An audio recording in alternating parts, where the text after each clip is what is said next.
அத்தியாயம் 22. உனக்கு யார் உதைச்சதுன்னு ஞாபகம் இல்லையா? கொஞ்சம் யோசிச்சு பாருடா என்றான் கேசி. இல்லடா, எனக்கு சுத்தமாக நினைவில்லை. நீ கொடுத்த சரக்கோட பலன் அன்னைக்கு ஃபுல்லாக நைட் எனக்கு கண்ணே தெரியல. ஆனால் ஜோவுக்கு வந்தவளை தெரிஞ்சிருக்குன்னு தோணுது.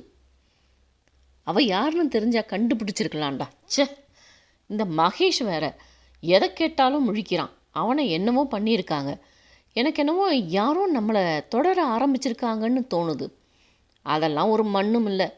நம்ம நெட்வொர்க்கு உள்ள எவனாலையும் உள்ளே நுழைய முடியாது. இந்த பூஜா சர்வா விஷயத்துலையுமே கவனமாக இருக்கணும் சித்து. அதில் போய் இப்போ நீ ஒரு குழப்பத்தை பண்ணி வச்சுருக்க. ஆமாம். குத்துப்பட்டதில் அடைந்த வலியும் மருத்துவர் கொடுத்த மருந்தினாலும் சூர்யா அயர்ந்து உறங்க ஆரம்பித்திருந்தான். கன்யாவிற்கு அவனை அப்படி பார்க்க பாவமாக இருந்தது. கல்லூரியில் ஜாலியாக சுற்றி கொண்டிருந்த அவனை கொண்டு வந்து இக்கட்டான சூழ்நிலையில் மாட்டிவிட்டிருக்கிறோமே என்று கவலைப்பட்டாள். அவளது கவலையை உணர்ந்த வெற்றி கண்களால் அவளை வெளியே வர சொல்லிவிட்டு அறையை விட்டு வெளியேற அவனை பின்தொடர்ந்தவள், பாவம் சாரவன், இதெல்லாம் பழக்கம் இல்லை இல்லையா என்றாள். அவளை கூர்ந்து பார்த்த வெற்றி, உனக்கு மட்டும் பழக்கமா கன்யா? நாங்கள் இந்த ஆப்ரேஷன் பற்றி பேசினதுமே உடனடியாக ஒத்துக்கிட்டது எனக்கு ரொம்ப ஷாக்காக தான் இருந்தது. ஏன்னா இதில் கொஞ்சம் தவறு நடந்தாலும் பாதிக்கப்பட போகிறது நீதான். அதை பற்றி துளி கூட யோசிக்காமல் சரின்னு சொன்ன பாரு. இதை விட பெரிய விஷயம் இல்லை அவன் செய்தது என்றான். இருந்தாலும் வலி அவன் துடிச்சது கஷ்டமாக இருந்தது சார் என்றாள். குனிந்து அமர்ந்திருந்த அவளை பார்த்தவன் அதுவரை இருந்த இறுக்கம் நீங்கி சத்தமாக சிரித்து விட்டான்.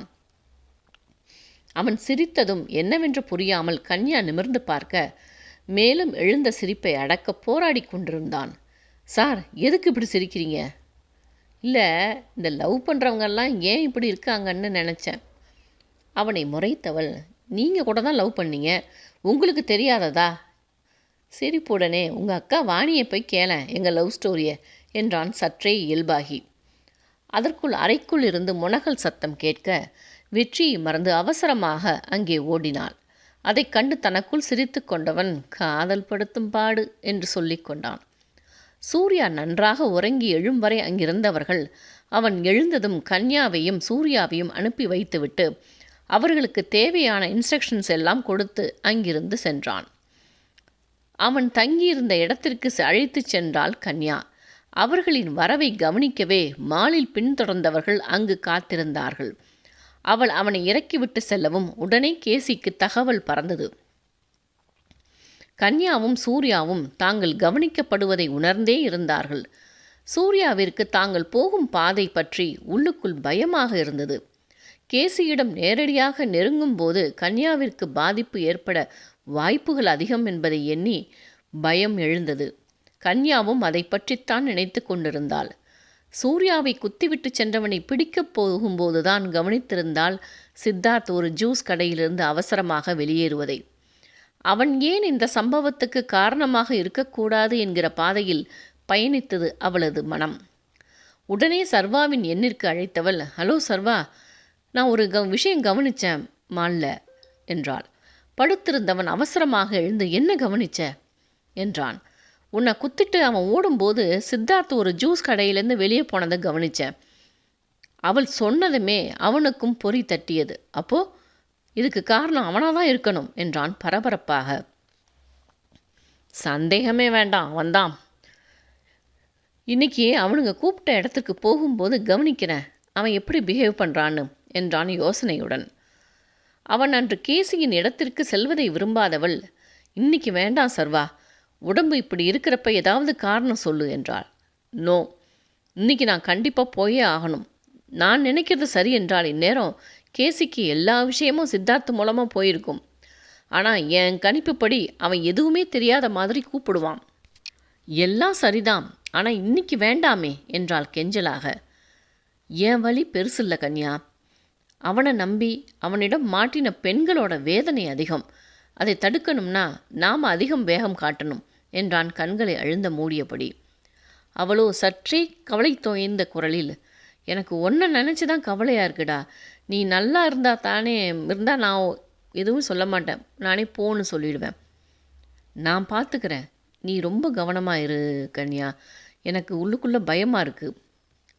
ஹல்க், உனக்குள்ளே இந்த ஃபீலிங்ஸை பார்க்கும்போது உன்னை நேராக பார்த்து கட்டிக்கணும் போல இருக்குடா என்றாள் ஹஸ்கி வாய்ஸில். அவள் அப்படி சொன்னதும் சூர்யாவின் முகத்தில் வெட்கம் சிவக்க, நான் சொல்ல வேண்டிய டயலாக் எல்லாம் நீ சொல்கிற, நிஜமாவே நீ பொண்ணுதானா என்றான் கிண்டலாக. நீ தான் சொல்லணும், ஆனால் நீ சொல்ல மாட்டேன்றியே. பாரு, இப்போ கூட உன் முகம் சிவக்கிற மாதிரி எனக்கு தோணுது. சூர்யா, அதை நான் பக்கத்துலேருந்து பார்க்காம போயிட்டேனே என்றாள் சிரிப்புடன். பொடி ரவுடி, நான் கொஞ்ச நேரம் தூங்கி எழுந்திருக்கிறேன் என்று கூறி சொல்லிவிட்டு ஃபோனை வைத்து விட்டான். கேசி குறுக்கும் நெடுக்குமாக நடந்து கொண்டிருந்தான். அவன் முகத்தில் பலத்த சிந்தனையின் சாயல். சித்தார்த் செய்து வைத்த வேளையில் பூஜாவை கொண்டு வருவதில் சிக்கல் ஏற்படுமோ என்று கவலைப்பட்டான். சித்தார்த்தோ கேசியை கோபமாக முறைத்து கொண்டிருந்தான். அவனுக்கு கேசி ஏன் பூஜாவின் மேல் இத்தனைக்கு ஆர்வம் காட்டுகிறான் என்று புரியவில்லை. அவளை தூக்கி போட்டுவிட்டு வேறு ஆளை பார்க்கலாம் என்றே தோன்றியது. சர்வாவை அவனுக்கு சுத்தமாக பிடிக்கவில்லை. எப்பொழுதும் பிரச்சனை இல்லாத இடங்களில் கை வைப்பதுதான் நல்லது என்று தோன்றியது. சிந்தனையுடன் சித்தார்த் முகத்தை பார்த்த கேசி, நீ ஏண்டா அவனை போட்டு தள்ள ஆளை ஏற்பாடு பண்ண? இது தேவையில்லாத பிரச்சனை தானே இப்போ என்றான் முகத்தை சுளித்து. நாம குறிவைத்த பெண் மேலே அவன் கையை வைக்கிறது எனக்கு பிடிக்கல. அதோட நீ இவளை எனக்கு தான் முதல்ல தரதா சொல்லியிருந்த. அந்த நாய் பண்ணி வச்ச வேலையில் நான் எப்படி அடுத்தவனுக்கு விட்டு கொடுக்குற நிலைமையில் இருக்கேன் என்றான் எரிச்சலுடன். அதுக்காக இப்படி அவசரப்பட்ட காரியத்தை கெடுக்கலாமா? நான் ஒன்றும் போட சொல்லலை, லேசாக பயங்காட்டத்தான் சொன்னேன். ஆனால் அவன் சாதாரண ஆள் இல்லை, என் ஆளை பிடிச்சிட்டான். சரி விடு, பார்த்துக்கலாம். அவளை சீக்கிரம் கொண்டு வரணும் என்றான் கண்களில் வக்கரத்துடன். அது அவ்வளவு ஈஸி இல்லை. என்னை கேட்டால் நீ இவளை தூக்கி போட்டுட்டு வேற பாரு கேசி என்றான் முகத்தில் தீவிரத்துடன். இல்லை சித்தார்த், இது நான் வச்ச குறி. அவளை தூக்கியே ஆகணும், என்ன வந்தாலும் பார்த்துக்கலாம் என்றான். அமைதியாக யோசித்தவன் ஃபோனை எடுத்து சர்வாவிற்கு அழைத்தான். சர்வா, இன்னைக்கு ஈவினிங் ப்ரோக்ராம் இருக்கு, ஞாபகம் இருக்கா என்றான். அவனது ஃபோனை கண்டதுமே தனக்குள் சிரித்து கொண்டவன், மறப்பேனா கேசி, ஷார்ப்பாக அங்கே இருப்பேன் என்றான். ஓகே டன் என்று கூறி ஃபோனை அணைத்தவனின் இதழில் புன்னகை. சித்தார்த், இன்னைக்கு இவனை மடக்கிறோம், அடுத்த முறை அவனே அவளை கூட்டிகிட்டு வரணும் என்றான். அவனை புரியாமல் பார்த்தவன், எப்படி? எதுவும் சொல்லாமல் ஃபோனை எடுத்து, ரீட்டா, இன்றைக்கி ஈவினிங் பார்ட்டி 7 o'clock நம்ம இடத்துல ஷார்ப்பாக வந்துரு. அவனது திட்டம் புரிந்த சித்தார்த்தின் இதழிலும் புன்னகை. மச்சி பின்ற என்றான். தானாக வந்து விழற பழங்களை விட அடித்து விழ வைக்கிற பழங்களில் ஒரு த்ரில் இருக்கு சித்தார்த். இவன் அந்த வகை என்றான் மென்சிரிப்புடன். லேசாக தள்ளாடிக்கொண்டே எழுந்தவன் கையில் இருந்த மதுக்கோப்பைகளை எடுத்து அவனிடம் ஒன்றை கொடுத்துவிட்டு பூஜாவை கொண்டு வருவதற்கு என்று தனது கோப்பையால் அவனது கோப்பையை எடுத்து சியர்ஸ் என்றான். இருவரின் முகங்களிலும் அத்தனை கொண்டாட்டம், தாங்கள் நினைத்ததை சாதிக்கப் போகும் சந்தோஷம். அதே நேரம் தன்னை அழைத்ததை பற்றி வெற்றிக்கு தகவல் தந்தான் சூர்யா. உடனே தங்களுக்கென்று வைத்திருந்த இரகசிய எண்ணில் அனைவரும் கான்ஃபரன்ஸ் போட்டு அன்று சூர்யா என்ன செய்ய வேண்டும் என்று தீர்மானிக்க ஆரம்பித்தனர். சூர்யா, எங்களுக்கு அந்த வீட்டோட ஃபோட்டோஸ் வேணும். அதோட நீ நல்லா அந்த வீட்டோட அமைப்பை கவனிக்கணும். ஒரு சின்ன விஷயத்தை கூட விடாமல் நோட் பண்ணணும். எத்தனை பேர் காவலுக்கு இருக்காங்க, எத்தனை பேர் மொத்தமாக அந்த வீட்டில் வேலை செய்கிறாங்க, ஆளுங்க எப்படி இருக்காங்க, என்னென்ன பாதுகாப்பு ஏற்பாடுகள் என்று ஒவ்வொன்றும் பார்க்கணும் என்றாள் சத்யா. அதெல்லாம் பார்த்துருவேன் மேடம். அந்த ஃபோட்டோ எப்படி எடுக்கிறது என்றான். உனக்கு கொஞ்ச நேரத்தில் அமேசான் பார்சல் வரும், அதை வாங்கி அதில் உள்ளதை நீ போகும்போது சட்டைக்குள்ளே செட் பண்ணிக்கோ. நீ வேறு எதுவுமே பண்ண வேண்டாம், ஃபோட்டோஸ் தானாக ரெடி ஆகிடும் என்றான் வெற்றி. அமேசானா? நம்ம ஆட்கள் தான் சூர்யா. நீ பேசுவதில் ரொம்ப கவனமாக இருக்கணும் என்றான் ஈஷான். ஆமாம், அடுத்து உனக்கு லிக்கர் கொடுத்து உன் வாயத்தை கிளற பார்ப்பான். அதை விட வேறொரு விஷயம் காத்திருக்கு சூர்யாவிற்கு. இவனை மடக்கி போட, கன்யாவை விட்டு விலக, அவளை தங்களிடம் ஒப்படைக்க சூர்யாவுக்காக அங்கே ஒரு பொண்ணு ஏற்பாடு பண்ணுவான் என்றாள் சத்யா. அவள் அதை சொன்னதுமே டீம் முழுவதும் அமைதியாக இருந்தது. கன்யாதான் முதலில் சுதாரித்து கொண்டவள், அப்போ நான் கூட போகவாக்கா என்றாள். அதுவரை இருந்த இறுக்கம் மறைந்து ஆண்கள் அனைவரும் சத்தம் போட்டு சிரித்து விட்டனர். சூர்யாவிற்கு அவள் கேட்டது ஒருவித வெட்கத்தை கொடுத்தது. சத்யாவோ கடுப்பாகி, ஹே கைஸ், என்ன சிரிப்பு இது என்று அதட்டினாள். வெற்றி சூர்யாவிடம், என்ன சூர்யா, உன் மேலே நம்பிக்கை இல்லை போல என்றான் சின்ன சிரிப்புடன். அவனுக்கு என்ன பதில் சொல்வதென்று தெரியாமல் அமைதியாக இருந்தான். கன்யா, உன்னை எப்போ எங்கே கொண்டு போகணும்னு நாங்கள் டிசைட் பண்ணுறோம். இப்போ அவன் போயிட்டு நமக்கு தேவையான நியூஸை கலெக்ட் பண்ணிட்டு வரட்டும் என்றாள் சத்யா. ஒளி குறைந்த குரலில் ஓகேக்கா என்றாள். அதன் பின்னர் வெற்றி சூர்யாவிற்கு அந்த கருவியை எப்படி பயன்படுத்த வேண்டும் என்று கூறினான். பார்த்திபன், இஷான் இருவரும் சூர்யாவை தொடர்ந்து அங்கு காவலுக்கு செல்வது என்று முடிவானது. அன்றைய நாள் சூர்யாவிற்கு படுவேகமாக ஓடியது. மனம் முழுவதும் யோசனை. அங்கு எப்படி நடந்து கொள்ள வேண்டும், தன்னுடைய நடத்தை அவர்களுக்கு சந்தேகத்தை வரவழைக்கும்படி இருக்கக்கூடாது என்றும் எண்ணிக்கொண்டான். மாலை சரியாக 6 மணிக்கெல்லாம் கிளம்பி வெளியே வந்தவன் தனது காரை எடுத்துக்கொண்டு ஈசிஆரில் பயணிக்க ஆரம்பித்தான். அவன் கிளம்பியதுமே கேசிக்கு செய்தி சென்றது. அவன் தனியாகத்தான் வருகிறானா என்று உறுதிப்படுத்தி கொள்ள விரும்பினான். சரியாக 3/4 மணி நேரத்தில் அவன் பங்களா இருக்கும் இடத்தை அடைந்தான். காரில் இருந்தபடியே அந்த தெருவையும் பங்களாவையும் சுற்றி உள்ள பகுதிகளை நன்றாக ஆராய்ந்து கொண்டான். 7 மணி ஆனதும் அவனது கார் கேசியின் பங்களாவிற்குள் நுழைந்தது. கார் உள்ளே நுழைந்ததுமே ஆர்ப்பாட்டமாக வந்து அணைத்து கொண்டான் கேசி. அவன் கையில் இருந்த கட்டை கண்டு பதட்டமடைந்தது போல நடித்தான். என்னாச்சு சர்வா, இதுனா இவ்வளோ பெரிய கட்டு? அது ஒன்றும் இல்லை, பாத்ரூமில் விழுந்துட்டேன் கேசி என்றான் அவனை ஆராய்ந்தபடி.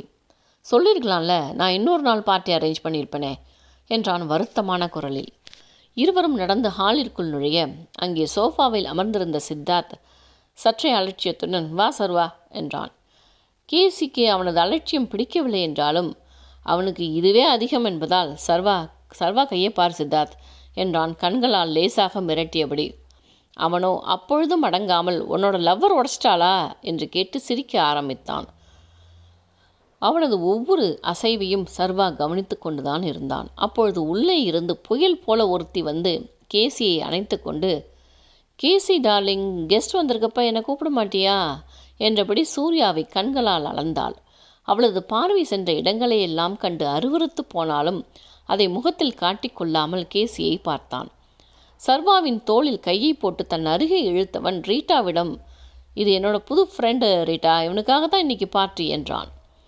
அவன் சொன்னதுமே கேசியிடம் இருந்து இடம் மாறி சூர்யாவின் தோள்களில் கையை போட்டுக்கொண்டு, ஹாய் டார்லிங், உன் பேர் என்ன என்றாள் தன் உடலை அவனுடன் இழைய விட்டுக்கொண்டு. அவளது நடவடிக்கையும் செயலும் சூர்யாவிற்கு வாந்தி வரும் போல் இருந்தது. அவனது மனமோ, இதை மட்டும் கன்யா பார்த்துருக்கணும், தூக்கி போட்டு மிதிச்சிருப்பா என்று எண்ணிக்கொண்டான். கேசி கண்களை காட்ட சோஃபாவிலிருந்து எழுந்து கொண்ட சித்தார்த், கைஸ் உள்ள வாங்க போலாம் என்றான். நால்வரும் ஹாலை தாண்டி மற்றொரு அறைக்கு செல்ல சூர்யாவின் கண்களும் அவன் சட்டையில் இருந்த கேமராவும் அனைத்தையும் படம் பிடித்து கொண்டது. காரிலிருந்து இறங்கிய போதே கவனித்திருந்தான்.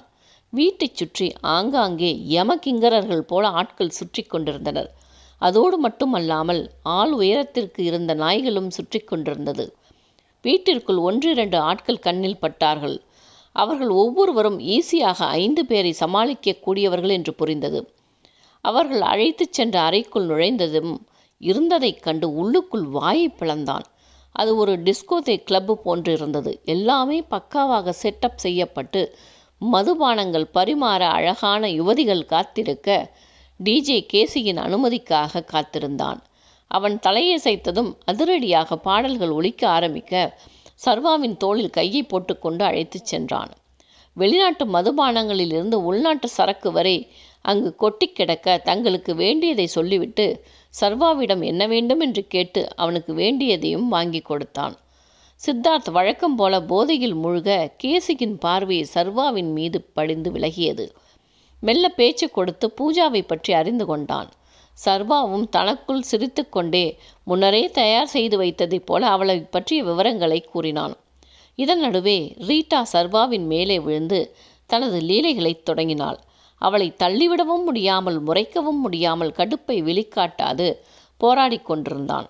ஒரு கட்டத்தில் பாடல் சற்று வேகமான பீட்டுடன் வரவும் எழுந்து கொண்ட கேசி, come on Sarva, dance with her என்றான் அரைபோதையுடன். உள்ளுக்குள் எழுந்த கடுப்பை மறைத்து கொண்டு, எனக்கு பழக்கம் இல்லை கேசி என்றான். ரீட்டாவோ, ஓ பேபி, நான் எதுக்கு இருக்கேன் என்று அவன் மேலே விழுந்து இடுப்பில் கையை போட்டு அவனை டான்ஸ் ஃப்ளோருக்கு இழுத்துச் சென்றாள். கையில் ஒரு புறம் வலி எடுக்க அவளின் அட்டகாசம் ஒரு புறம் தாங்காமல் வேறு வழி இல்லாமல் அவளுடன் இசைந்து ஆடினான். அதற்குள் அவள் இல்லாத வேலைகளை எல்லாம் பார்த்து வைக்க ஒரு கட்டத்திற்கு மேல் பொறுக்க முடியாமல், கேசி, என்னால் முடியல, கை வலி அதிகமாக இருக்குது என்றான். ஓ சாரி சர்வா, நான் நோ ப்ராப்ளம், நீ வந்து உட்காரு என்றான். சர்வா சென்றமர்ந்ததும் சித்தார்த்தை பிடித்து கொண்டவள் அவனுடன் நடனமாட ஆரம்பித்தாள். அவர்கள் நடத்திய கேளிக்கைகளை கண்டு முகம் சுருக்கினான். அதை அவனுக்கு வலிப்பாக எண்ணிய கேசி, சாரி சர்வா, உன்னால் முடியலல்ல, நீ கிளம்பு, நாங்கள் கண்டினியூ பண்ணிக்கிறோம் என்றான். அவனிடம் சொல்லிக்கொண்டு சித்தார்த்தை திரும்பி பார்க்க அங்கேயே வாந்தி எடுத்து வைத்து விடுவோம் என்று பயந்தவன் அங்கிருந்து அவசரமாக காருக்கு சென்றான். காரில் ஏறி பாதி தூரம் சென்றவன் காரின் கதவை திறந்துவிட்டு வெளிக்காற்றை அனுபவத்தினின் மூச்சு சீரானது. சித்தார்த்தை எண்ணியவனுக்கு என்ன வாழ்க்கை என்றே தோன்றியது. பணம் இருந்தால் நாயை விட கேவலமான வாழ்க்கை வாழ வேண்டுமா என்று உள்ளுக்குள் குமைந்தான். அதே நேரம் கேசி தனது முகநூலில் அன்றைய பார்ட்டி ஃபோட்டோக்களை பதிவேற்றி கொண்டிருந்தான். அதிலும் ரீட்டாவும் சர்வாவும் இழைந்து கொண்டிருந்த ஃபோட்டோக்கள் அதிகமாக பகிர்ந்திருந்தான்.